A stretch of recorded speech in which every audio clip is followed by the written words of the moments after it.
लोहड़ी पर्व को मनाए जाने के पीछे जुड़ी मान्यताएँ। यह पर्व उत्तर भारत में बहुत प्रसिद्ध है। नए साल में पड़ने वाला यह पहला पर्व है जिसे लोग बड़े धूमधाम से मनाते हैं। पंजाब एवं हरियाणा का यह मुख्य पर्व माना जाता है। यह त्यौहार मकर संक्रांति के एक दिन पूर्व मनाया जाता है। संक्रांति की पूर्व संध्या पर परिवार एवं पड़ोस के लोग रात में आग जलाकर उसकी परिक्रमा करते हैं और फिर उसके चारों ओर घेरा बनाकर इस पर्व को बड़ी धूमधाम से मनाते हैं। आग में मूंगफली, रेवड़ी एवं मक्के के फूले आदि अर्पित कर प्रसाद के रूप में खाए जाने की भी इस पर्व पर परंपरा है। इस त्यौहार को मनाए जाने के पीछे कई अवधारणाएं हैं। पौराणिक मान्यता अनुसार यह पर्व शिव की पत्नी सती को समर्पित है।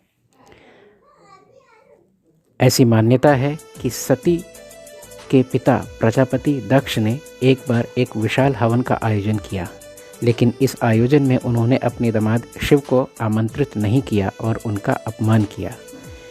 इस बात से क्रोधित होकर सती ने खुद को जलती हुई अग्नि कुंड में समर्पित कर दिया। तब से पश्चाताप के रूप में यह पर्व मनाया जाता रहा है। इस दिन विवाहित महिलाओं को उनके मायके के परिवार में सम्मानित किया जाता है और उपहार दिए जाते हैं।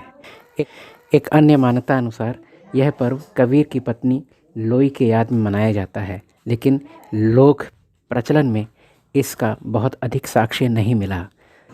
एक दूसरी परंपरा में ऐसी मान्यता है कि यह पर्व श्री कृष्ण के साथ जुड़ा है। मान्यता है कि श्री कृष्ण ने लोहिता नाम की राक्षसी का वध किया था, तभी से इसकी उल्लास में इस पर्व को मनाया जाता रहा है। लोहड़ी का पर्व फसलों की खुशहाली के लिए भी मनाया जाता है।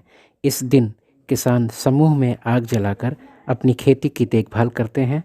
ऐसी मान्यता है कि इस दिन से सर्दी का सितम भी कम होने लगता है, जो किसानों के लिए उत्साहित कर देने वाला होता है, क्योंकि वे अपनी लहलाती और खुशहाल फसलों की और अधिक ढंग से देखरेख कर सकेंगे और समय पर इसकी हार्वेस्टिंग करके अपने घर ले जा सकेंगे।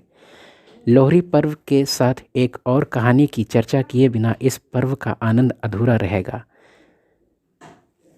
क्योंकि यह कहानी पंजाब में इस पर्व को लोकप्रियता पाने की है।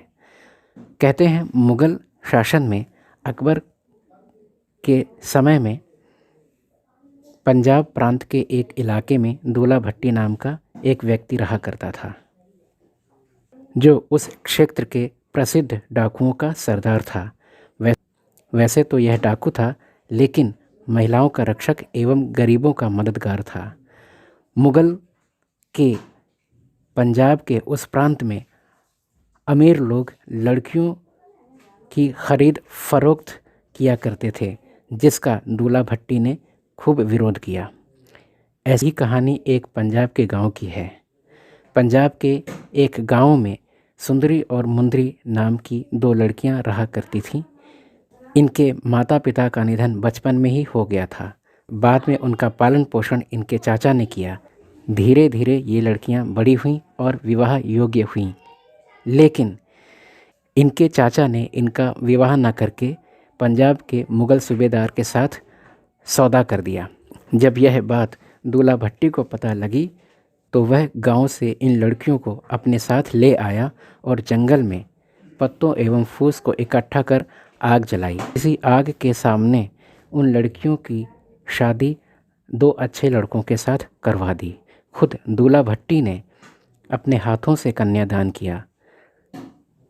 क्योंकि यह शादी जल्दबाजी में की गई थी, इसलिए उसने उस समय शगुन के तौर पर विदाई के समय उन लड़कियों की झोली में एक एक सेर शक्कर देकर विदा किया।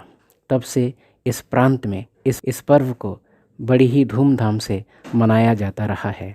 इस पर्व की लोकप्रियता को बनाए रखने के लिए लोहड़ी के दिन दूल्हा भट्टी के नाम का गीत भी गाया जाता है। लोहड़ी की कहानियों में आग का महत्वपूर्ण स्थान रहा है। आग पवित्र है और जिन जिन समयों की ये घटनाएं हैं वह समय भी हिंदू कैलेंडर के अनुसार पौष माह के अंत का है।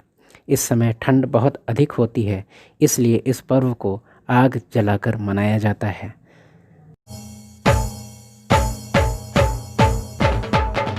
सुंदर मुंदरिए तेरा कौन बेचारा दुल्ला पट्टी वाला दुल्ले दी ब्याई शेर शक्कर